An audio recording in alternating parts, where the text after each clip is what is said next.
दोस्तों, आज की कहानी की ओर बढ़ने से पहले अगर आपने हमारा चैनल सब्सक्राइब नहीं किया है तो कर ले और साथ ही वीडियो को लाइक जरूर कर दें। दोस्तों, अगर आप सोचते हैं कि बीच हाउस में जाकर शांति मिलेगी तो जरा सोचिएगा, क्या हो अगर उस शांति में किसी की आत्मा दबी हो। मेरा नाम है विवेक मलिक और मैं मुंबई में एक आईटी कंपनी में काम करता हूं। आज से तकरीबन 3 साल पहले ऑफिस में बर्नआउट के बाद मैंने सोचा कि कुछ दिन के लिए अकेले छुट्टियों पर चला जाऊं। मैंने एयरबीएनबी पर एक बेहद खूबसूरत बीच हाउस देखा जो कि गोवा से दूर एक वीरान तट पर था, जो कि एकदम शांत व नीला समंदर सामने और पीछे जंगल। Complete isolation with sea view, perfect for solo retreats, यही लाइन उसके डिस्क्रिप्शन में लिखी थी। अब मैंने 5 दिन की बुकिंग कर ली, लेकिन काश मैं पहले से जानता होता कि वो घर खाली इसलिए था क्योंकि वहां कोई रह नहीं पाता था।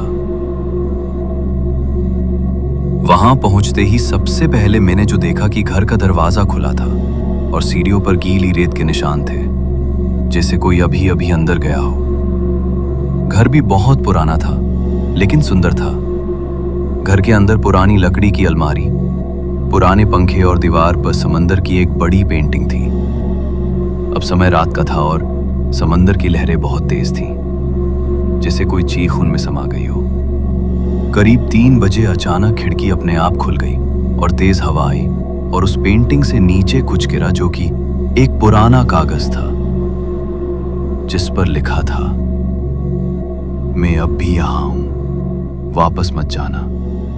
अब मैंने मेरे मोबाइल की स्क्रीन पर जब कैमरा खोला तो उसमें मेरी जगह एक और चेहरा दिखा जो बिल्कुल भीगा हुआ और उसमें महिला की शक्ल थी।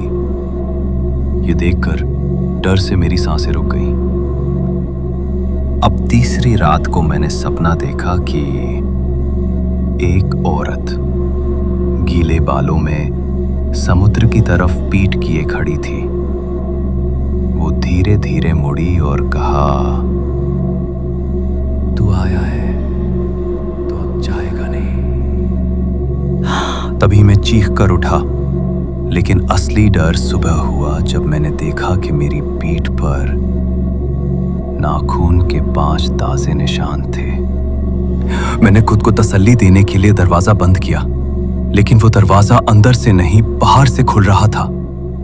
अब जब मैं घर को और ध्यान से देखने को लग रहा था तो मैंने घर के स्टोर रूम में एक पुराना संदूक देखा जिसमें एक डायरी थी 1968 की, किसी रूबी डिसूजा की। उसमें लिखा था कि उसने मुझसे वादा किया था कि वो लौटेगा, लेकिन वो कभी नहीं आया। इस घर में मैं अब भी उसका इंतजार कर रही हूं। रूबी एक 21 साल की लड़की थी जो अंग्रेज व्यापारी से प्यार करती थी। वो समुद्र से चला तो गया और कभी नहीं लौटा।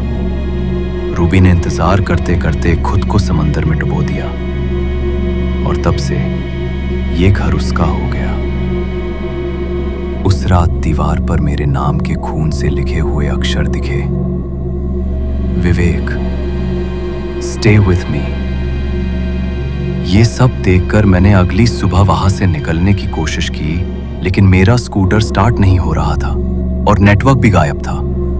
मैंने पैदल रास्ता पकड़ने की कोशिश की, लेकिन हर मोड़ मुझे उसी बीच हाउस की ओर घुमा देता।